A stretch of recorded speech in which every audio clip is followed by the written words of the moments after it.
মাছ ভর্তা হবে, এটারে ভেজে নিতে হবে আগে এরকম করে।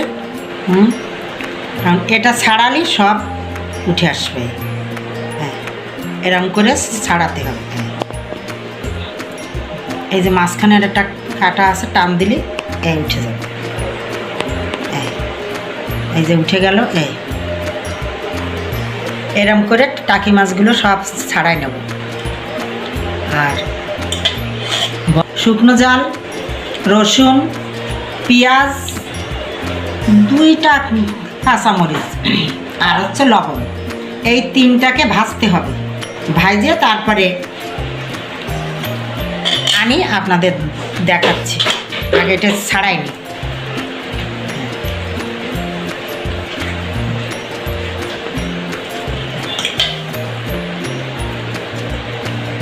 খুব তাড়াতাড়ি হয়ে যাবে।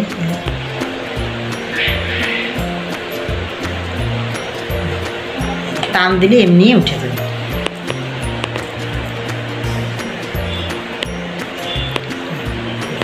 এরকম সুন্দর করে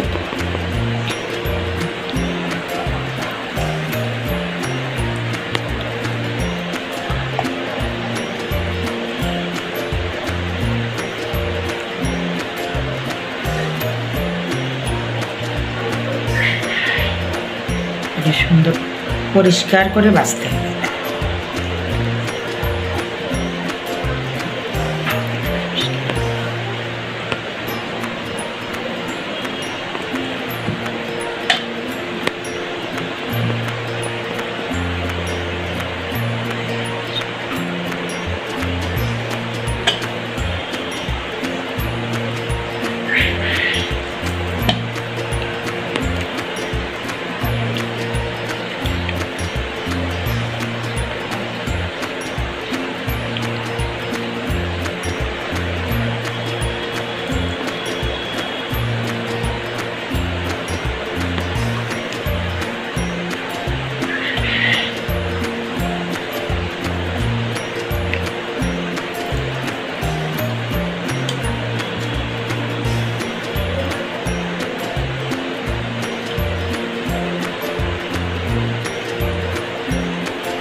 এরকম করে বেছে নিলেই হবে।